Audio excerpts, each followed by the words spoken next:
Okay, ladies and gentlemen, we are back with another amazing week. I am so excited. This is MMFM Digital. I'm your host, JL Martinez. And of course, we're brought to you each and every week by Camacolo, the Latin Chamber of Commerce. Big shout out to Joe Chi and, of course, the Miami Media and Film Market.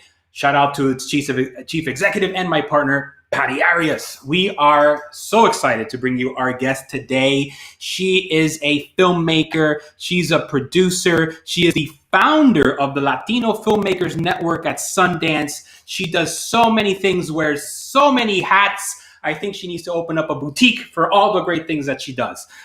So we are very excited to welcome Maylen Calienes to the show. But first, just a couple of quick news and notes. As we all know, yesterday, the Peacock Network was officially launched, and it is considered to be the new player in the streaming world. And what's totally unique about Peacock is that essentially it is one of the first to bring in the Latino world. Definitely want to ask Maylen about that because of Telemundo's partnership in the NBC Universal family. I can only imagine the calls of kids to Hialeah to try to explain to their parents, ¿qué cosa es pico?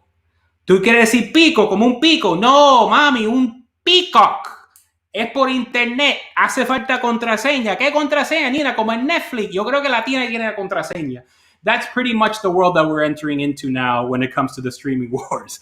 Also, it is a great anniversary of an amazing lady this week. It is the 17th anniversary since the passing of the great Celia Cruz. So we want to always give a shout out to Celia and all the amazing work that she's done, obviously, in the industry for the community. And without further ado, I think we're ready to bring on Maylen. So, hi. Hola. Hola. How are you? Great. How are you? What an honor to be not only on your show, but that you mentioned Celia Cruz the day that you're interviewing me. Azúcar a todo. Sí. I love Celia. Yeah, love her. Yeah, she is phenomenal. So I just thought it was very apropos, especially considering our guest this week. And, just so happened that this happened to be the week that both those events happened. And so, wow. I think the stars aligned for you to be on the show on MMFM Digital. Celia's looking over. I love her. Exactly. So, but yeah, no, we definitely want to jump into it with you because, again, I don't think my intro did it justice, all the amazing work that you've done, in such a short amount of time, but tell everyone a little bit about yourself. You are from Miami originally, correct? I am from Miami. I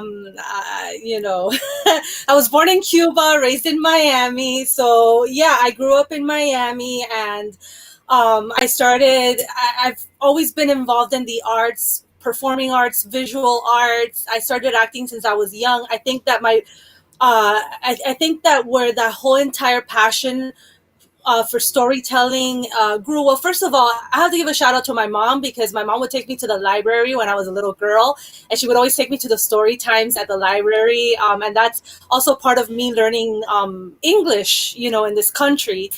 And, she was really big in keeping me involved in the arts, since I was a young girl. But my freshman year, in high school, I decided to join the drama group. I made it into the drama team. I auditioned and made it in. And to me, that is still one of the biggest honors of my life, making it into the drama team at my high school in Miami. I was in competitions, did, all the nationals and all the, competing all over the States and in Miami. The forensics, right? And I did really well. I won some awards for the school. So, that brought in a lot of, it opened up a lot of opportunities and a little bit more knowledge into the world because, growing up in Miami, a lot of that is not spoken about. At least when I was growing up there, the arts and you're just not, that's not like in the vocabulary. Like I wouldn't go to high school and just talk about the things that I talk about here in Los Angeles, right? When it comes to entertainment and arts and all that stuff. So that, is very important. Art is very important in schools because whether it was me being in the drama team at school, or in my painting class at school, that those are the memories that I remember, because that brought a lot of light in that time in my life, while in school. So that was very important to me. And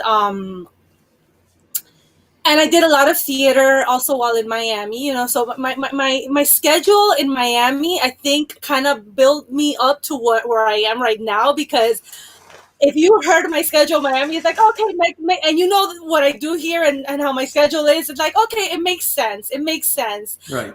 Because I would go to school, then after school, I would go to work. I taught with the Dade County Public School System. I taught with the Performing Arts Academy, theater, dancing, modeling, flamenco dance, and then after that, I would go to rehearsals to be in a play, and perform in plays, and I would act in plays, but I would also write and direct plays. So my background comes from theater, and I'm very proud of that, coming from theater as an actor, as a writer, as a director, and then moving to Los Angeles, diving into the film industry, which is so different, right? It's so different, You really, LA is the place to be, definitely. And you know that because you've been here in LA, right? I lived in LA, 4 years. Yeah, absolutely. And you studied here too, right?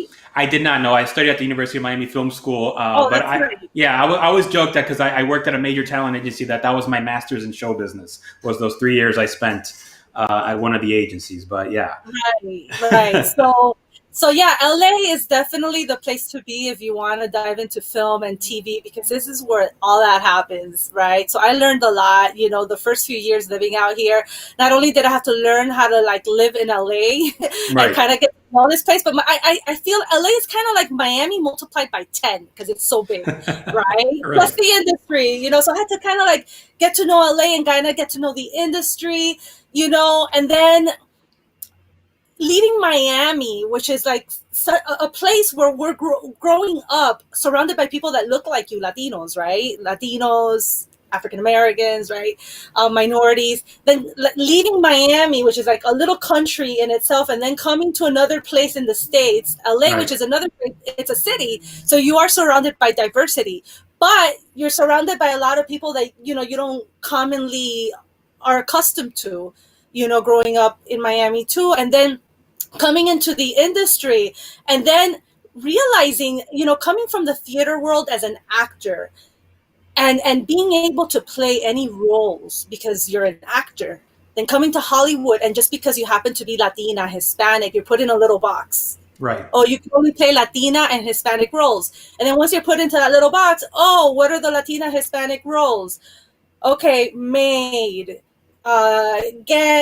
girlfriend of the gangster, cholas, the type, over sexualized, right? Right. So it's like, okay, so there's a problem here because, I was acting here for a while. I did a lot of theater here. I did very well, mostly also in the commercial industrial world. I made good money, theatrically. The few auditions I would go to, it was that. But then that did not fulfill me because I'm an actor and I don't mind playing these roles, nothing wrong with any of these roles. But when these are the only roles that pertain to your community and how they see you, I don't think that's right. And then it's more to that. That's why representation matters, right?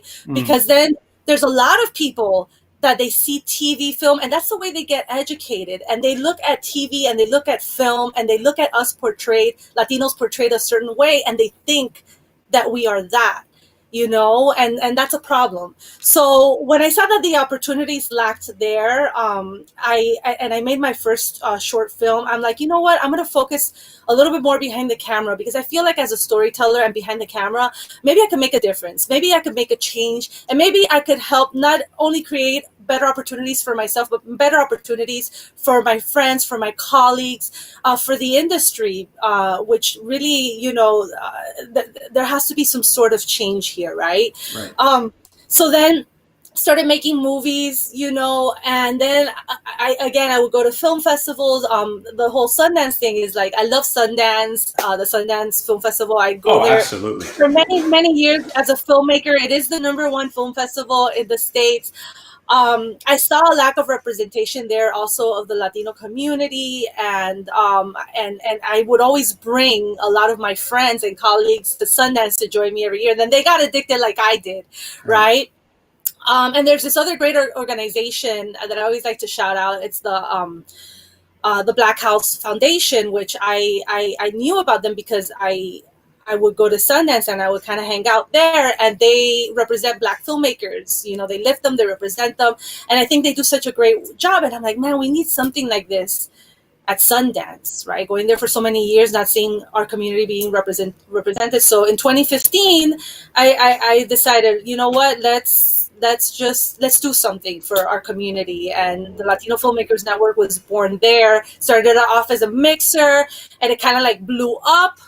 Right. The year after that, we were on Main Street hosting an event, and then you have to keep at it. You have to keep at it. But this year in January, the sixth year, 2015, 2020, right? So like the sixth year that I've put out an event out there, and I just see more of us out there now. I see more inclusion. I see more diversity. I see and I've been attending Sundance for 12 years. I see so many different people, beautiful people of different backgrounds and colors, and it's just really pretty. It's really beautiful, right? And it just goes to show, especially with all the events that have been happening recently, how important our voices are, how important inclusion is, not only in the entertainment industry, but in the world, in the United States. And our voice is missing. Our Latinx voice is missing in Hollywood, and because it's missing in Hollywood, it's also missing in the United States. No, absolutely. Look, Mela, you have packed so much into that I want to unpack because it's so good. But I want to kind of drill into obviously your work, because so often change happens over time, but it's certain, I think, what I call change agents that sort of step in and kind of see sort of beyond their own personal work and what they're doing to kind of forward their own career. And I think that what you've done as a change agent with starting this Latino Filmmakers Network is truly important. And it's such an important voice that is now coming out of, like you said, the #1 film festival in the country. So my question to you is, again, what kind of impact have you seen so far? And how do you see that movement building in the future within at least the independent film industry? What kind of impact have I seen so far in here, like in Hollywood, in the entertainment industry? Yeah, just in general, what kind of progress have you seen? Has it been sort of too little, too late? Do you feel it's a lot of lip service, or are you really seeing any sort of real change in terms of diversity of voices and storytelling? So there's still a lot of work to be done. I'm not going to lie, right? And I've been at this for a long time. Even before I started the Latino Filmmakers Network in 2015, I could tell you for a fact, I was already like, an advocate of diversity and inclusion in the industry and trying to push for that in other ways. I've always been a person that likes to help my colleagues, my friends, try to get them opportunities, try to see how we could make a positive change in the industry, in the world, through our storytelling. And it's hard. I'm not going to say it's easy. It's been hard. And, we've had amazing trailblazers in our industry. We had Desi Arnaz. Mm-hmm. Sure. Right? Right. Desi, Lucy, they created an empire, the I Love Lucy show. And I rewatched a documentary about them, which I love because it's so inspirational, right? Right. And how he was not accepted, of course. They didn't see him as anything because, he was Latino, he was Cuban, a bongo player. Right. Lucy was a very big force in making that happen, but she still had to prove that it would work. Them working together. And then when he came in and he showed everybody what a genius he was, not only as Ricky Ricardo, a lot of people might not know that he was the genius also behind the cameras as the producer of that show. And also he created a lot of important things in the entertainment industry, especially when it comes to multicam shows, right? And they produced a lot of other great shows, right? Right. So, Yeah. They produced Star Trek, I believe, the original run of right, that. So yeah, like you said, they were trailblazers in so many senses, not only in front of the camera by not just portraying, and you alluded to it before, this sort of stereotypical Latino character that sings and right, dances, but as a real family and a mixed family, because obviously Lucy being Caucasian and him being Guano and Latino, and then creating this family together. And I think a lot of it was grounded in reality, and that was refreshing to see so long ago, right? Especially in the right. So, TV landscape. like I see someone like Desi, and that did something like that. And Mm, by the way, it wasn't a stereotypical character either. no. And I think, why is it that we've had such important figures like him, Raul Julia, another important, amazing actor. I think Raul Julia was probably like the Daniel Day-Lewis of the Latino community, because the guy was an incredible actor and advocate for our community. Right. He's another trailblazer, right? Who unfortunately left us too early. Mm, And so I see a lot of, I've looked at a lot of their work, and some of even the Latino actors that we have now that have been around for a long time, Rita Moreno, that also speaks a lot about her experiences growing up in that era, right? The golden cinema, silver, the era, with Gene Kelly and all the great stuff she's done, and she's still around, like, making us, entertaining us, which is amazing, right? But she still speaks to the fact how how is it possible, that there hasn't been progress, right? In our community and in Hollywood when it comes to storytelling. So out of all the years that I've been here, experiencing this personally and being part of that movement and of that change, it's been very slow. Okay. right. I would say in the last 2 years, the word diversity and inclusion started to come about. And I believe that it started to come about mostly because of the impact that the African American community has made, Right. in the entertainment industry, right? They've come a long way, but they've fought, and they've done something very important, which I always talk about in our community, which is, this is something that has been missing in our community, which is something that I try to do with the Latino Filmmakers Network, because it's very important to me and it's very important to the work that we are all doing together. It's Mm, about building community. It's about coming together as a community, not waiting around. Kind of like if you're an actor and you're waiting around for an audition, you might not get it. You can't wait around. You have to go out there. You have to do work. You have to make things happen. right. So it's about making things happen. It's about taking action, less talk, more action, but building community, sticking together. We have a lot of things in common. Right. We're artists. We're from a very special community. People forget that especially in our Latino community, we're so diverse.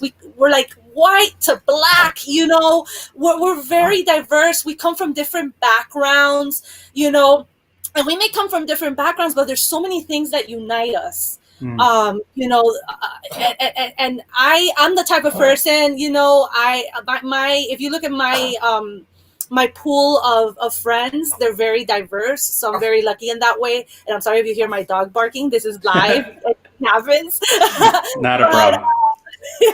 but I've gotten together with my friends. We cook dishes from each other's backgrounds. We dance. We have a good time. I love learning from my friends' backgrounds. In fact, I had created something that a short film that I had written and directed that kind of blew up into something else, and it's called The Three Bilinguals, and it's about a Mexican, a Cuban, and a Puerto Rican that meet at the reading of their father's will, right? With the underlying, with the whole meaning of, like, the unifying meaning of also bringing us together. In this case, three different kids from, they had three different mothers who happened to have the same dad who was from Spain. I'm like, yeah, Spain, right? And then the Mexican brother lives in Los Angeles. The Cuban sister in Miami, the Puerto Rican brother who dresses in drag once in a while. We call him the bilingual in New York, and they meet for the first time in Wyoming at the Wow. reading of their father's will. um, where they also meet for the first time their Caucasian stepmother, and they have to live together, get to know each other in order to get this inheritance. So you could imagine all the Wow. stuff that happens there, but the underlying message there is a message of love and unity and family, because Right. we're all about familia, we're all about love. And I like to teach about, personally as a writer director, I like to teach and write stories that have humor in it, because I think through humor you could, there's a lot. It's a fun way to learn, right? Absolutely. So that's a little bit of my background in that side too. As a artist, writer, director, storyteller, and then as a producer, I've been, not only have I produced my own work, but I've jumped on producing other people's work, especially mostly recently. I've decided to jump on board producing works from uh, Latino filmmakers that I believe are very, very talented, right? In order to show people that we have a lot of talent in our community, because I feel like that is also not seen. Right. People really don't see that. Right. Uh, Well, so really tell quick. us about a couple of the specific projects, though. I know that one of the films earlier actually won a Student Academy Award, correct? Yeah. It's a beautiful movie. I'm very proud to be a part of it. It's called Esta es tu Cuba, directed by Brian Robau, who is another fellow Miamian. Right. Beautiful person too. Brian is a sweetheart. This was his thesis film for Chapman University, and they brought me on board as the executive producer, and I was very happy to work with them, because this movie not only has a lot of meaning to him, because it's based on the Peter Pan story, la historia Mm, de Pedro Pan. sure. If you guys don't know about it, it's 1960s Cuba, when the families were being separated, kids from parents, which a lot of that happens even currently, right Right. here. But that was happening back then, when after the revolution took over, and all that stuff, and the kids were being separated. Families were sending their kids to the States, to Miami, to the States by themselves, in hopes that they would come back, because they thought that all of that in Cuba was going to be over, right? But Right. then everyone has a different story. I have relatives that are also Pedro Pan, so it's a very special story for both of us. And if you look at the movie, even like the father in that movie reminds me of my dad, because he ends up becoming like a political prisoner. My dad is a Oh, wow. political prisoner, right? I mean, not currently, but Right. so anything that has to do with telling stories about Cuba is important to me, because I was born in Cuba, and a lot of the stories, um, I sometimes see stories made by Hollywood about our Cuban background that are not accurate, Got it. And but again, it's because it's the same problem. Cubans are not involved, right? People that know those stories, or that at least come from that background, are not involved, and that happens a lot here in the writers' rooms, right? Not having people with those unique voices talking about specific characters of different backgrounds and ethnicities and all that stuff. So it's like a lot of work that has to be done in general. I mean, I could talk to you for hours about so many subjects.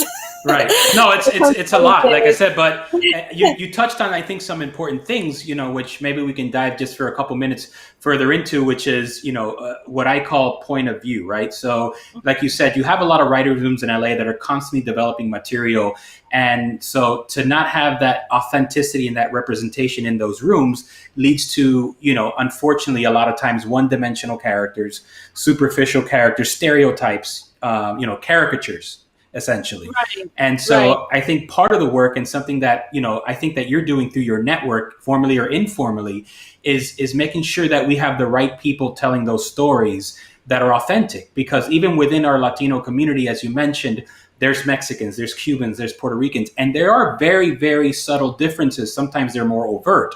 and Mm-hmm. not every subculture within the general community is the same.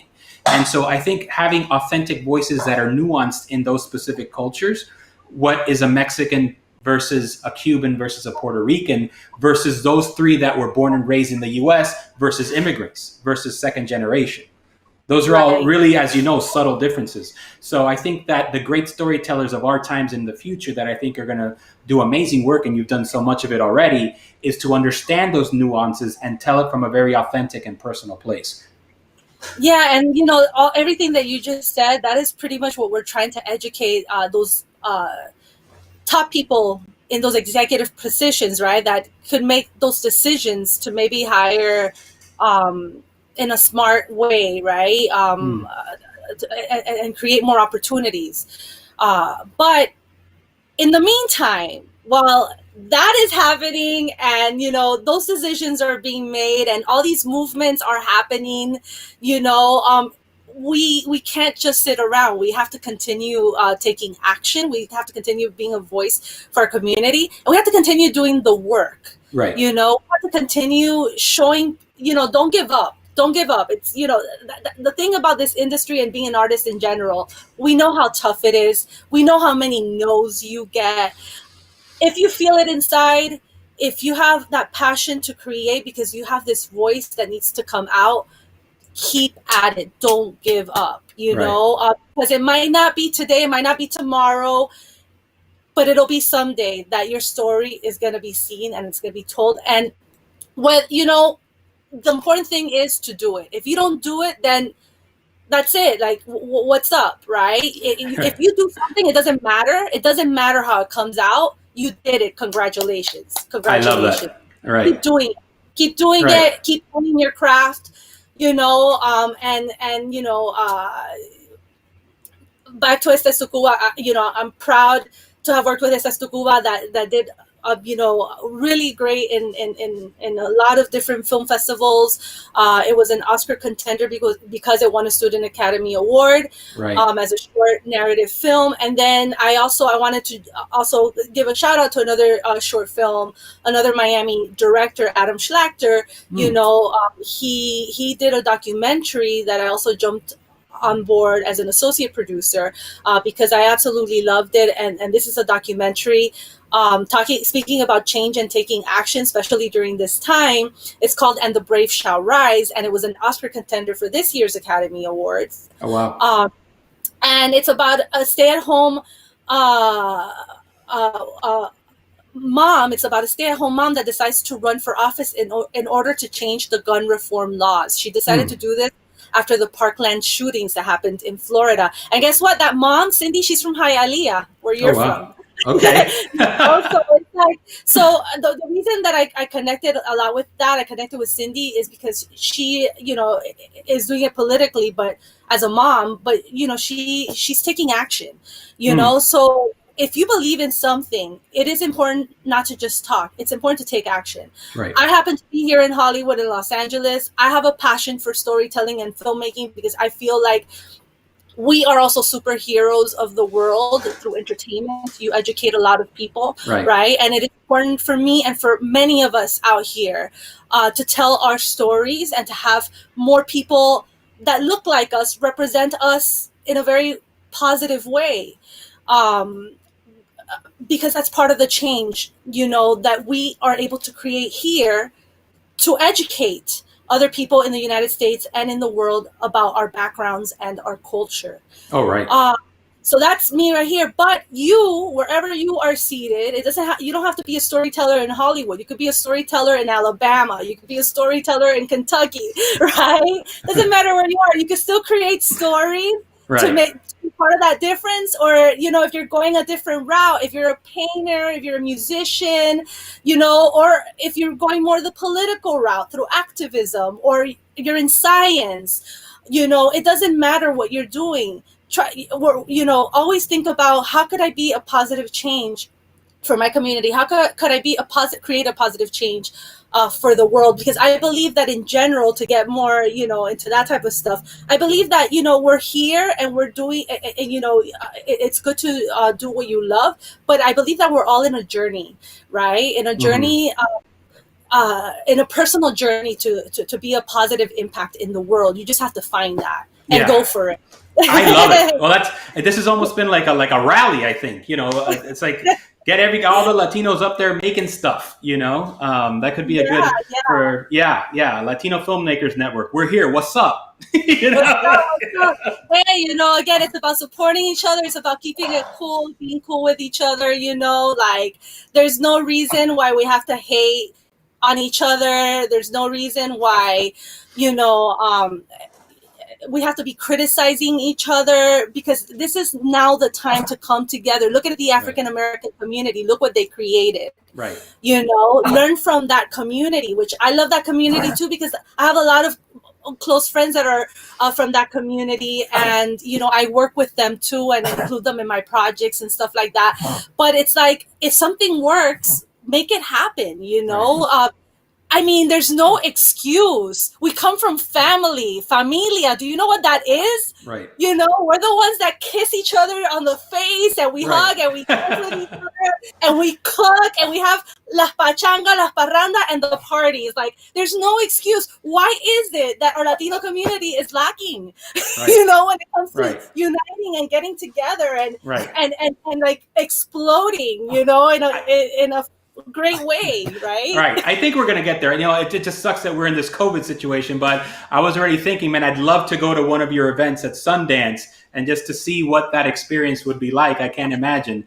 But hopefully we'll get out of this soon so we can get back to that very sort of close, intimate world. I think the idea of social distancing is very foreign to the Latino community in particular. So it's been a tough run here, but hopefully once we can all safely get through this, I think that there is so much to look forward to, particularly with the type of work that you're doing, that again, we are so proud, and again, such an honor to have you on the show today, just to know that, this, Cuban Miami girl out there in LA and in Sundance, in the middle of the industry and all the locura, throwing this great networking event. And I think that that's just spectacular. Plus all the great work you're producing as well, which, we're so excited to see all the shows that have come out. I believe that Esta Tu Cuba is on HBO, right? So if someone wants to stream it now, they can watch it.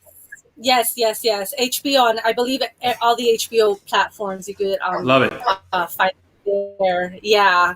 And follow Latino Filmmakers Network at Latino Filmmakers on Instagram, Latino Filmmakers Network on Facebook, because this is not only for LA, this is, Atlanta, New York, Miami, Chicago, Texas. I'm not shouting all of you guys out, but like everyone, right? And not only Latinos, like I have a lot of other people that are part of the network, because in the end, I'm all about diversity and inclusion. And this is why the Latino Filmmakers Network also produces the New Normal Reading series that gives different voices the opportunity to tell their stories. So we have Latino, Latinx, Black, Native American, Asian, South Asian, Middle Eastern groups that we've been doing it here and in Atlanta. We recently did it. And then, New York has been like behind me. They're like, we want to hear too. And, now with all this COVID stuff happening, which I hope, by the way, you're all keeping safe and wearing those masks. Please do your work and do that and stay home so we could go out there soon. Okay. Right. Absolutely. But I spoke to you also briefly that I would love to host an event with you and your network in Miami to kind of like get to know you guys in Miami too, and the filmmakers out there, and like just continue expanding the network, continue creating, collaborating, and making art, right? Yeah. Oh, that's great. And that's a perfect tease, because yes, I think that Latino Filmmakers Network and MMFM are going to come together in some kind of digital collab. We don't know exactly what or when, but I think that's a phenomenal idea. And we will work hard to bring that, because I think we definitely need a lot more of this energy and this positivity, especially during these times, knowing that, there is a future out there and there is a present for us. And we just, like you said, we got to go up there and make it happen. So Maylin, thank you so much. Absolutely. Thank you for inviting me on this. I had a blast. Yeah. The time just flew by. It was supposed to be 30 minutes. I think we went 40. So there you go. Yeah. Forever. Next time we have to put some cafecito and, some music and stuff. Yeah. Oh, yes. Yeah, exactly. No, we have to. bring a little bit of that Miami vibe to me here in LA, I love it. Well, I mentioned Celia. We should have done some karaoke or something. Sometimes I'll Oh do my like a little intro God. singing, pero la vida es un carnaval, right? Eso mismo, eso mismo. We have to close con La vida es un carnaval. Don't forget that. Mucha Absolutely. azúcar y sabor, baby, right? Yes, yes. Or as Ah, an y mucho, mucho amor, como dice Walter Mercado. yes, which is doing phenomenal on Netflix, by the way. So if anyone I am hasn't so seen it, happy. I am very, very proud of Alex Fumero, who's a friend of mine who produced it, and Christina and Kareem, who are wonderful directors. They were all in my panel at Sundance at our Latino Hub.